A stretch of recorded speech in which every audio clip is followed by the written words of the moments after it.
What's up, guys? It's your boy, Barca Boy 103. Today we're giving a reaction to the Barcelona news over the past 48 hours. We do have some huge topics to discuss. Firstly, Barcelona see Viktor Gyökeres as the #1 option to come in and reinforce the striker position. He could be coexisting alongside Lewandowski as well, but Barcelona's decision will mainly come around the future of Lewandowski, if he has one more season left in him or not. Of course, with Gyökeres now being the #1 option, it does mean that Barcelona now are passing up on Erling Haaland. We'll discuss that in detail, and also Hansi Flick is pushing internally a lot to sign Jonathan Tah. Right now, Tah only has 2 contracted offers on the table, one from Barcelona and one from Bayern Munich, and it's pretty much guaranteed at this point he will play for one of these 2 clubs next season, as he will 100% leave Bayern Leverkusen. But the biggest news around Barcelona over the past 48 hours has been the fact that Barcelona have decided to sell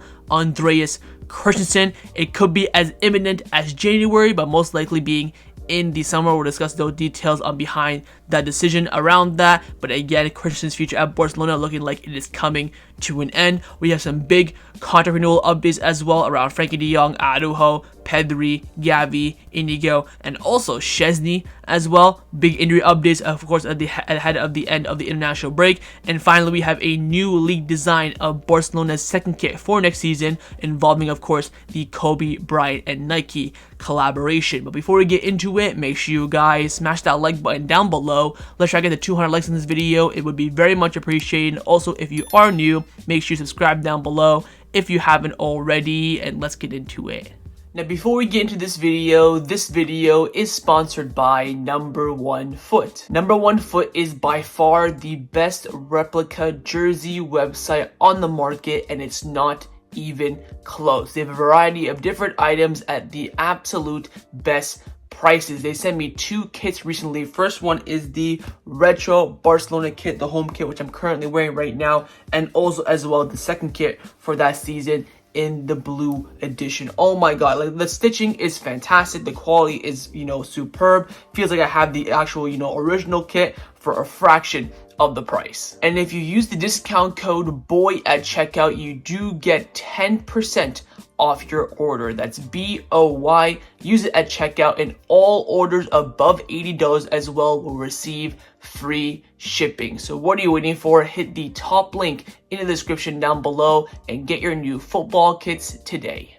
Let's start off with the transfer news over the past 48 hours. First up, we have a big update in regards to Barcelona's acquisition and plan to bringing in a new striker, with, of course, Lewandowski coming towards the tail end of his career, maybe has 1 more year at the top level. And according to Tony Marti from Sport, right now, Viktor Gyökeres is Barcelona's favorite when it comes to signing a striker. His starting price would be around 60 to 70 million euros. There have been already some contacts with Sporting Lisbon and the player's entourage. Barcelona need a striker for the future, and everything depends on Robert Lewandowski's performance until the end of this season. If he continues on this current form, Barcelona could postpone the signing of #9 until 2026.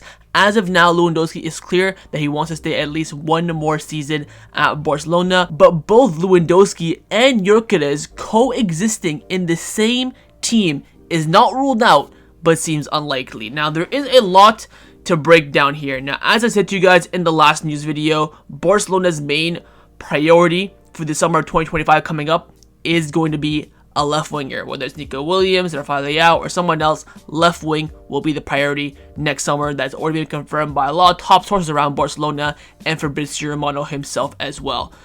20 Martin coming in here with Gyökeres, for me, does not rattle me whatsoever. I don't think Barcelona will go for Gyökeres this summer. He's coming out speaking on international duty with Sweden that he wants to finish the season with Sporting at the bare minimum to make him think about his future in the summer. Gyökeres does not wow me. He is just a good striker in a very easy league. Bas Dos got like 60 goals in Liga NOS. Do not come at me with Gyökeres, this Gyökeres hype. I have an agenda against strikers who make a big move after 1 good season. Last summer on other channels, I was, criticizing the move of Dobik to Roma, Xerxes to United, Solanke to Spurs. All 3 of them have been piss poor so far. Solanke's been alright Xerxes not even playing, and Dobik got like, what, 4 goals in like 15 games. They've all been shite, and they've all been overspent strikers. Gyökeres, for me, has not convinced me whatsoever that he can come in and be the main talisman for Barcelona. You want to sign him as a reserve option for Lewandowski to see if he grows, sure, but spending 60 to 70 million euros on a reserve option is blasphemy. That right there is the price for a marquee signing, a Leao, a Nico Williams, whatever the case may be.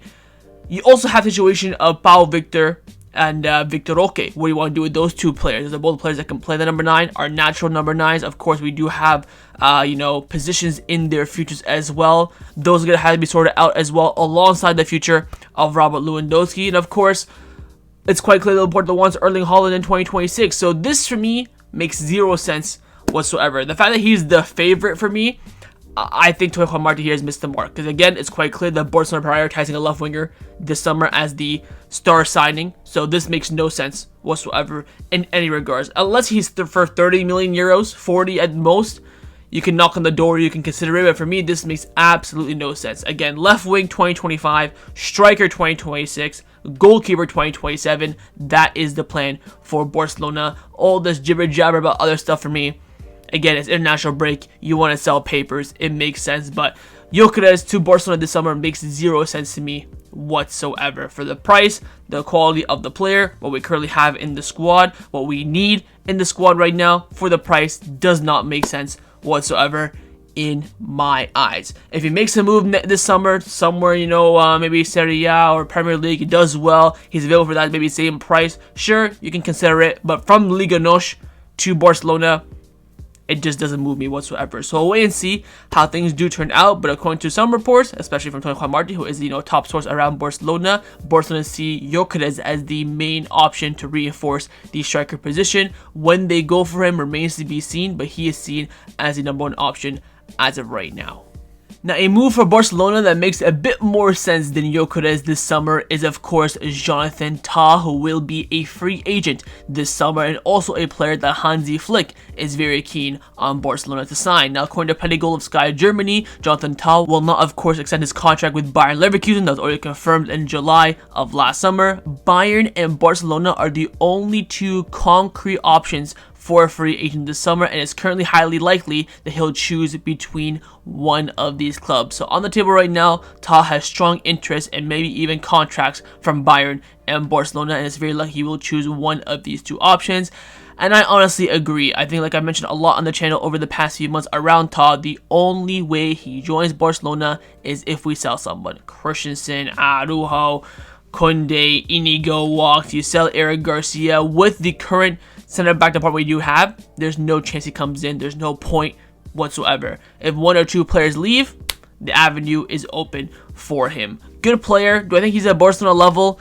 I think there's a debate for it. I think he's a really good defender. I think I question a little bit of him on the ball and outside possession, but it's a free agent, so you take the gamble. It works out great. If not, you move him on. That's why the free agent market is always, a no-miss. Really does well, cool. If not, you chuck him on since he came in on a free deal. So keep your eyes on Jonathan Tah. Again, if there's any movement in the center back department for Barcelona in terms of sales, especially in January or most likely in the summer, he will be the number 1 option to come in and provide that coverage and depth in that position.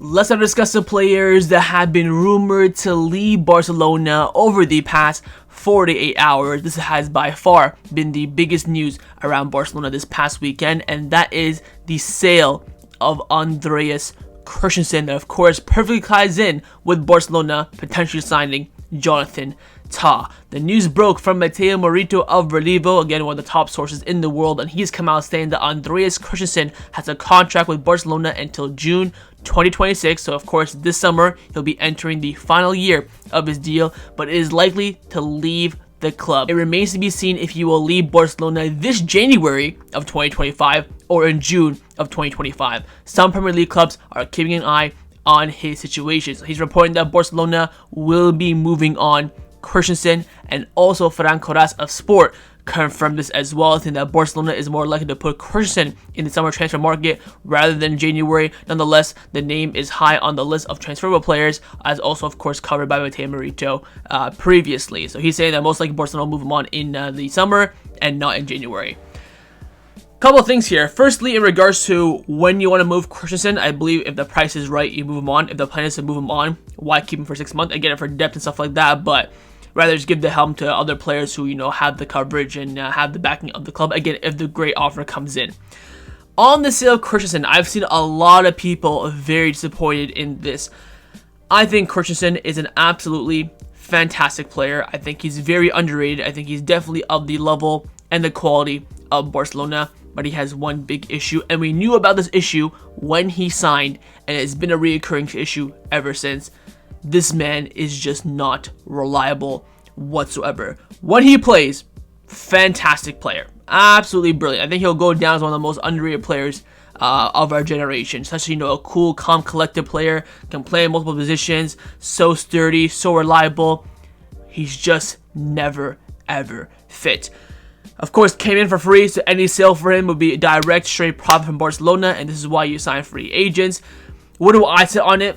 If the price is right, I wouldn't mind moving him. I think the fact that Barcelona are saying that they are gonna sell him, I'm a bit disappointed about that. I think he's a really good player, but if the price is right for me, I'd let him go, no problem. I had no qualms about this. I would say, with him entering the final year of his deal, around 40 million euros, maybe 30 plus variables, or in that 40 region, that's where I'd place the market value of Andreas Christensen. Again, he's just never fit. If you look at the first season he came in, he, I think, started the season off, fairly fit. Once we hit, past the Super Cup, getting just, the issue with him, he just gets these weird discomforts and just weird things out of nowhere. He'll be fit in training, then before the lineup comes out, oh, Christian has a knock, has a discomfort, stomach flu, this or that. Just hits randomly out of nowhere. Of course, he's had a few, long-term injuries, out for a month here, 2 months there, and then of course the start of the season was out for now basically the first half of the season. He's just not reliable. Plays only 45 minutes sometimes because he just cannot, hack to play a full 90.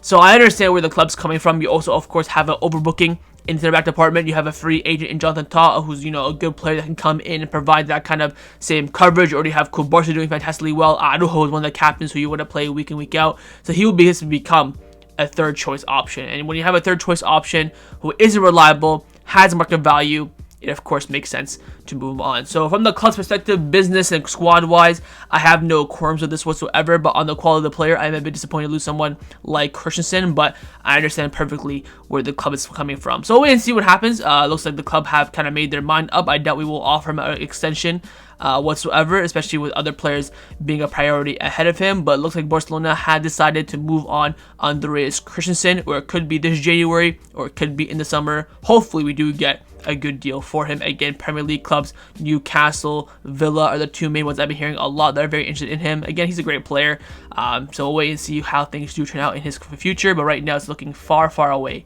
from Barcelona. Let's now discuss some contract renewal updates around the first team at Barcelona. Firstly, on the contract renewal of Frenkie de Jong. Now, Michael Rico of Relevo has come out saying that if de Jong's agents do not show flexibility in negotiations soon, Deco and Hansi Flick will consider offering him in the transfer market sooner rather than later. The player's agents are vague and the club does not know what the player's intentions are. So again, the club are really now pushing to get some sort of communication between Frenkie de Jong and Barcelona. Again, renewal offer has been on the table since February. No answers whatsoever. No yes, no no's, no maybe later, oh I'll look into it. Absolutely nothing. Nothing but crickets from Frenkie. So we'll see. I think again it'll really come down to how quickly he can get fit. Once he focuses on being fully fit and performing on the pitch, maybe then he can maybe look at the stuff from the outside. Again, it's from now to the summer. He'll be in a very similar situation as Andreas Christensen, in the sense that if he does not decide his future from now until the summer, we'll put him on the market. And again, I have no qualms with that whatsoever. We want players who are dedicated. We want players who show interest in staying at Barcelona. Frenkie says the right things when he speaks in interviews, post-match, pre-match with the Barcelona one. I love Barcelona. I see my future here, blah, blah, blah. But the fact that he's been airing Barcelona now for almost 10 months, I mean, bit of a hypocrite, I guess you could say. So we'll wait and see with Frenkie. Again, we still heard nothing from him. That's the really issue here. We want either a yes or a no. We don't want silence. So we'll see if Frenkie de Jong proceeds with any sort of answer towards Barcelona in regards to his contract extension. The next contract renewal update is on the contract renewal of Ronald Araujo. Again, very similar situation to the likes of Frenkie de Jong and Christensen, but a bit more on the positive side now that we're hearing in the Catalonia media from Araujo. Franco Sport came out saying that the feelings regarding Araujo's contract renewal right now are good. Barca believe that he will accept it. Talks were frozen due to his injury, but once he got closer to returning, a meeting between Deco and his agent is expected. The sensations are better than last season when there was distress in both parties. Barca suspected that he would accept an offer from another club, and Araujo's advisor suspected that the club wanted to sell him to solve the FFP issues. All this has changed now. Hansi Flick's confidence has also been very key. Barcelona are not in a hurry, but they wish to complete it by the end of this season. Again, very similar situation of Frenkie de Jong. If Araujo does not put pen and paper on a new deal by the summer, he'll be put on the market as well. Again, he'll be entering the final year of his deal. This is, of course, a player that Barcelona see as, the future. He is right now the second captain of the club. Once Ter Stegen walks, he'll become the first team captain, and the club realized that based on his ability on and off the pitch. And again, the backing of the manager is also key as well. Fernando Carrasco said by saying that Araujo is an important player for Hansi Flick, and the relationship between them is excellent. He is a different and necessity center back for his physicality, ability to correct, and leadership on and off the pitch as well. Araujo wants to also fully prepare for his return. He has already been practicing. He has already been participating in video sessions with Hansi Flick when the German coach trains his players to perfect the offside trap and ensures the four defenders are fully coordinated. These strategies are also practiced on the field during training sessions, and Araujo will also join his teammates in these drills as well. Then a lot of talk about when Araujo comes back, who will be dropped, will he be on the bench?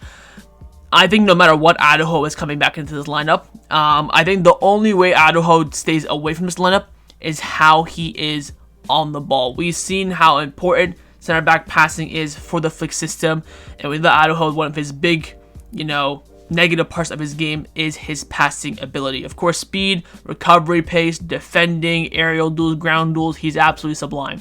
How he'll hold the offside line will be very, very, very interesting to see how he adapts to that. See if he'll be able to get integrated very quickly. Will he have a few mistakes before he fully understands how to keep it? I think that will be an interesting part of his game, and also, of course, his passing ability. I personally believe that he will drop Inigo for Araujo. I think we will have Araujo and Kubarsi as our center back partnership. This is just my opinion. In regards to what I think Flick would do, not what I would personally do. I would still stick with Inigo and Kubarsi. If it ain't broken, no need to fix it. I think it works very, very well until one of them have a big mistake or an injury. I wouldn't change either of them, but I think Flick, will bring in Araujo and slowly progress Inigo to the bench, in my opinion. So we'll wait and see what happens in regards to, of course, Araujo's renewal, which of course is the main talking point here. Again, my sources still telling me that nothing's really changed since February. There have been some, contacts. There have been some, communications, but nothing has really drastically changed. Of course, very different from Frenkie de Jong. When Frenkie de Jong, there's no communication whatsoever. At least now with Barcelona and Araujo, there is a little bit of communication on their side. So I'll wait and see if there's going to be any meetings from now to the end of the year with his agents. That'll be, of course, the big turning point. But right now, he's fully focused on his recovery, getting back to fully fit on the pitch. And then afterwards, his performance on the pitch will also do a lot of the talking in regards to his renewal as well. The next contract renewal update is on the contract renewal of Inigo Martinez. Now, Jordi Gil of Sport came out saying that Barcelona are so impressed with Inigo Martinez that they are planning to renew his contract despite him already having a clause for an automatic extension if he plays 60% of the matches this season. So Barcelona now are considering even offering him right now a renewal despite the fact he has already a renewal clause in his deal. And with Barcelona being so forceful with Inigo, it shows a perspective, of course, with Andreas Christensen. Now, if Christensen comes back and starts performing and starts balling, and Inigo, of course, goes back to the bench and he doesn't really play that much, perspective and stuff might really change. Again, football is a very reactionary sport when it comes to squad planning and development, because it all depends on form. Who's doing well, who's playing well, who's involved. You look at Inigo's time at Barcelona, a year and a half now. He got injured twice. One hamstring, the other hamstring, of course, in November, December, and January of last season, but since then he's always been fit. Christensen is again in and out, like absolutely no tomorrow, like the burger joint, like it's crazy. So we'll wait and see with Inigo. I think again you maybe can get a year out of him after this season, very similar on the scale of Robert Lewandowski. I think right now he's kind of just exploiting all the juice and all the football quality that he has now into this season. I think that he'll be really burned out going into the next season. Then after that he'll probably walk away from Barcelona, but it would be disrespectful to not reward someone who's performing at this high level. In my opinion, Inigo is top 2 center backs in the world right now on form. From August until this very moment, November 18th, he's probably first or second, in my opinion. So not renewing him would be idiotic. So we'll wait and see how things do turn out. I think regardless, Inigo will get a new deal at Barcelona. How, though, via the clause or an actual offer extension from Barcelona, remains to be seen. The next contract renewal update is on the contract renewal of both Pedri and Gavi. They're probably the 2 easiest renewals for Barcelona, as all parties are talking. The communication is nice and flow, and everyone wants to continue with each other. Now, Michael Rico of Renewal came out saying that talks for the renewal of Gavi and Pedri's contracts are currently at the advanced stage, which is very, very interesting. Now, yesterday, Pedri was in the press conference for Spain ahead of their next match in the international break, and he was asked on his renewal with Barcelona. He said, "Look, I'm calm. Everything right now is fine." So at least he's giving some sort of direct answer in that regards. Again, I'm never worried about these 2 players. I think they want to stay. Barcelona wants to keep them. Just about now fine-tune the details, contracts, and all that jibber jabber, and we'll see how they do on the pitch. I'm expecting a lot of big moments from Gavi coming up in the next few weeks. Of course, Pedri has been sublime this season, actually being staying fit for the first time in God knows how long. So fantastic news about these 2 players, and I have no doubt they will both renew at hopefully some point this season. And the final contract renewal update is on the contract renewal of Wojciech Szczęsny, a player that we signed about a month and a half ago, who's not played a single second yet for this club, is already in talks for a renewal. Luis Rojo from Barca came out saying that Barcelona are considering extending Szczęsny's contract. They're impressed by his attitude and dressing room presence despite the fact that he hasn't made his debut yet. The board hope to keep him for another season if he's open to it. Couple of things here. Number 1, if he's open to it, I don't think Szczęsny will stay past the season. Secondly, if you're renewing Szczęsny, what the bloody hell is happening with Iñaki Peña? Szczęsny, I don't think will want to stay as the 3rd choice goalkeeper, which he's currently at right now. I don't think he's gonna want to, he already retired, came out of retirement to be the 3rd choice goalkeeper for Barcelona is, a little bit of a scary situation. Thirdly, just because he's good and he has a good attitude in the locker room, you want to give him another deal. The whole point of him coming in was to be an emergency option. He's being paid $2 million a year just to have vibes in the dressing room. Scott Carson does that for Man City. He does not get paid $2 million a year. He gets paid, I think, like $500K a year. So if you're gonna have him for vibes and just great attitude, give him a new contract, sure, but give him less money. Because why the hell is he earning $2 million a year for just being the DJ in the dressing room? I'll come and do that for free. I'll pay you to give me that job. It's that's what I don't really get about this. Again, it's international break, maybe just to get some noise in there, but I don't think Szczęsny wants to continue past this season unless he becomes the starting goalkeeper, which it looks like it will not be happening unless Iñaki Peña gets injured or unless Iñaki Peña has some terrible mistakes. I don't even think Szczęsny's going to play in the Super Cup and the Copa del Rey in January, if I'm being honest. I think Flick's just going to give it to Iñaki Peña in all games for the rest of the season unless he needs a rest, which I don't think he will because he's a goalkeeper. I think Iñaki Peña is playing every single game this season until Thursday comes back, if I'm being honest. So we'll wait and see how things do turn out, but apparently Barcelona are open to the idea of giving Szczęsny a new contract. Let's now discuss some of the injury updates around the first team at Barcelona. Firstly, an injury update on Eric Garcia, who we were told, of course, before the international break by Hansi Flick that he will be back after the international break, and he is on track for that. Mundo Deportivo have come out saying that Eric Garcia is working on his recovery and wants to join the team as quickly as possible, hoping to be in the squad list against Celta Vigo. Some good news there. Next injury update is on Pau Cubarsí, who of course was called up to the Spanish national team, but did not play and was not even in the squad for their match against Denmark. Now, Fran Martinez from Mundo Deportivo came out saying that Barcelona are very relieved to see Pau Cubarsí not in the squad list for Spain's match against Denmark. The club are worried that Luis de la Fuente might choose him to start the game or even have him on the bench ready to play if needed during the game. So the club are very happy that Cubarsí is not playing for Spain. I mean, the fact that he's there and training is maybe a bit annoying, but the fact that he's not playing, of course, is a bit on the positive side for Barcelona. We'll wait and see if they play in their next game coming up, I think either today or tomorrow. Next injury update is on Frenkie de Jong, who played 68 minutes for the Netherlands against Hungary in their first game during this international break, and he spoke after the game on how he felt. He said, "Look, I still have this sensitive movement from my injury while playing. I need to gain my confidence back doing certain things on the pitch. I'm not saying that it's a risk, but the feeling is not as it used to be. I knew it would be this way, so people are not worried. It should improve from now onwards. I need games, I need rhythm, and then my good form will return. That's exactly what I said, of course, last week in my Goals TV video about people saying Frenkie de Jong out and blah blah. Wait till he gets to full sharpness, full match rhythm, and then you can judge it. He just needs minutes to grow into it, just like Gavi does. Gavi, again, 8 minutes against Bayern, 8 minutes against Madrid. I think he got 20 minutes against Red Star, 6 minutes against Sociedad. Just needs time to grow into the game. I think Frenkie de Jong's been chucked into the deep end because he's a player that we can risk a bit more than Gavi, because coming back from an ankle injury, ACL, bit of a different perspective. So we'll give Frenkie time, and of course we'll see how things go, but hopefully he can answer the clubs on his bloody renewal. Next injury update is on Marc-Andre Ter Stegen, who could be coming back sooner rather than later. Fernand Cross Sport came out saying that Ter Stegen has started a cutting-edge treatment to speed up his recovery, raising hopes that he could return to action by May or even as early as April. The treatment, led by Dr. Roberto Soler, is a world-renowned specialist based in Barcelona, costs about 13,000 euros, but has proven track record of success backed by 23 previous clinical trials. Hold the phone. Who's paying that 13k? Because if it's us, bloody hell, Ter Stegen, better pop that out of your pocket. The process involves extracting stem cells from the patient's bone marrow in the pelvis under sedation. The cells are then sent to the special sterilized labs approved by Spanish medical agencies, where they are cultivated and selected over 20 days. The best cells are chosen, and within 48-hour period of preparation, they are re-implemented into the patient. This technique allows the athlete to begin resistance and strength training earlier than usual, speeding up the recovery process, and it also regenerates the torn tendon permanently, which is very practically important for Ter Stegen since he already has a knee issue in the past. But yeah, I mean, I'm all for it. Why the heck not? So, talked about Szczęsny getting a renewal. Szczęsny might even play a second for Barcelona with Ter Stegen coming back at this rate. Early April. That is, I think there's going to be another international, the next international break will be in March. So, maybe after that March international break, Ter Stegen could be, on the field, training on grass, getting some movement going. That final last month or 2 months of the season, he could be back into the mix.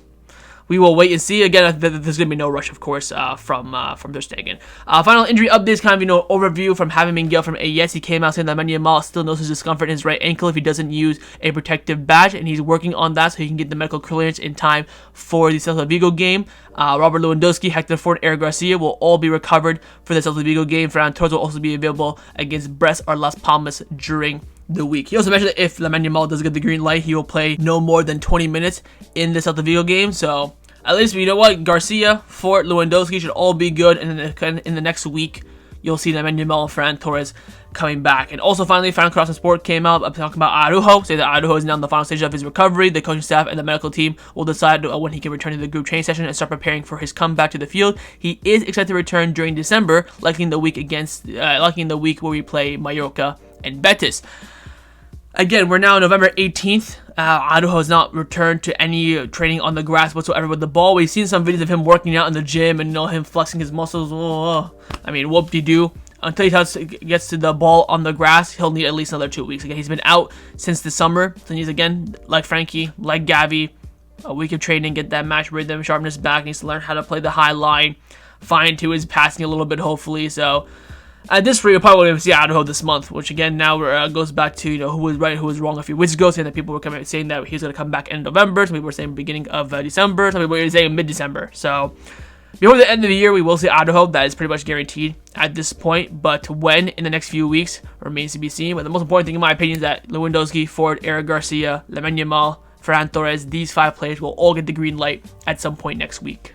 Let's now discuss some of the news starting Barcelona over the past 48 hours. First up, in regards to our stadium situation, the ARS are reporting that Barcelona City Council have informed Barcelona that they must leave the Montjuïc Stadium before May of 2025. The Montjuïc Stadium host needs to prepare for its culture and other events that are taking place during the summer, which is impossible to do with the combined football matches happening in the stadium as well. So the city have told Barcelona, you have to be out by May. Now, I believe we have a contract with the city at the Montjuïc until March 31st.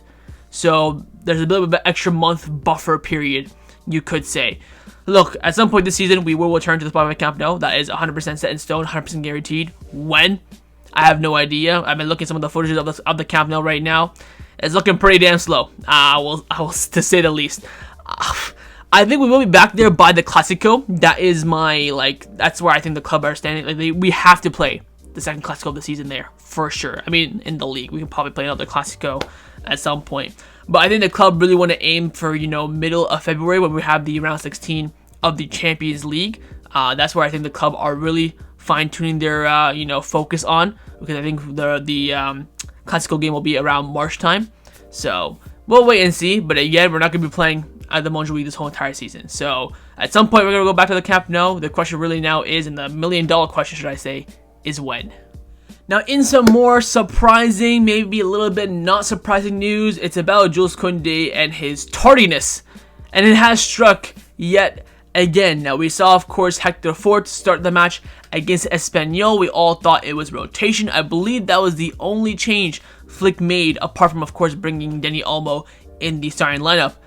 And we're now hearing yet again, Kounde was dropped. Jaime Miguel from AS came out saying that Kounde was on the bench against Espanyol, not for rotation, but for yet another punishment. He was 1 minute late for a technical talk before the game. Fucking hell, Jules, man. How can you be my favorite Barcelona player when you can't show up for meetings on time? Now, I'm not going to lose my marbles here and lose my balls. He was a minute late. But late is late, man. That's now twice, broski. Twice. Alaves and Espanyol. I think Alaves, he was a couple minutes late. And then this game, he was 1 minute late. What the hell is this man doing? This man works out about 8 times a day, but cannot go to training and technical meetings on time. Come on, bruh. Like, it's getting... Every time now Kounde is on the starting lineup, I'm going to think he's going to be late for training now. Because that's now twice where he's been rotated, and twice it's come out in the media that he was late again for a team meeting. Now, Pedri also was doing a talk show interview like 2 weeks ago, and he talked about, yeah, that Kounde didn't start against Alaves because he was late for a team meeting. That's how strict Flick is, and blah, blah, blah. The fact that he's gone and done it again, it's just... like, fool me once, shame on you. Fool me twice, shame on me. Like... If this happens one more time, I think our alarm bells will go off. Not in the fan base per se, but around Barcelona, because you cannot be late 3 times and get punished 3 times. Flick will continue to defend him in the media, saying, yes, I rotated him, whatever the case may be, to defend his players. But when it gets leaked like this, evidence is definitely there. So, hopefully this is the second and last time for Kounde this season, but I find that hard to believe, because now every time he's not in the starting lineup, I'm going to be thinking he was late for training. So... we'll see how things do turn out, but again, Kounde late again for a technical meeting, which saw him start the game on the bench against Espanyol, and it was not for rotational purposes. Now, the final topic that I want to discuss for an end off this video is in regards to our second kit for next season being leaked again, but this time being leaked with the Kobe Bryant / Nike collaboration. Now, in these first images, we saw that Barcelona are going to wear this kind of, light yellow, dark gold kind of trim, and the badge was going to be purple. But now they've kind of added the purple outlines on the side of the ribs. They've added some purple outline on the sleeves as well, on the collar, and of course they have put the Kobe Bryant logo instead of the Nike logo. So this is now a new look at the second kit for next season as part of this collaboration that Barcelona are doing with Nike and the Kobe Bryant brand, which of course will come out with more apparels, hats, shirts, scarves, jackets, pants.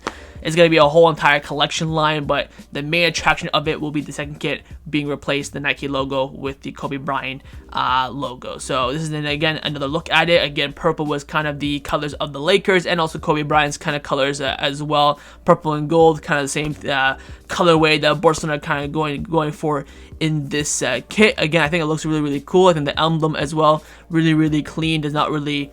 shine too much, or it's not really too much deteriorated. Of course, the Jordan logo is kind of, a person, so you kind of get distracted by it a little bit. This is kind of, a bit more discreet. So I like it. Looks really cool. I like how they kind of added a bit more purple to the kit as well. We'll wait and see how the further leaks come out with this collaboration. But yeah, again, another great business, decision and move by Barcelona.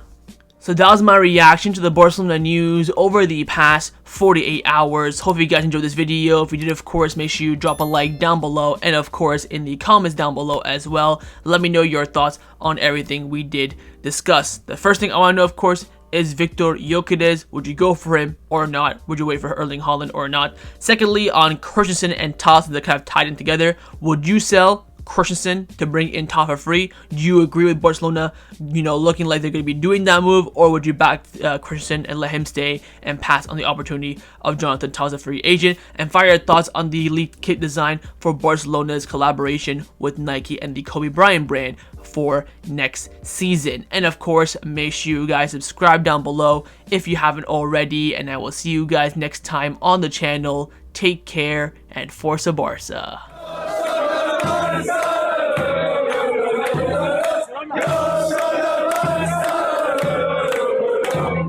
Go!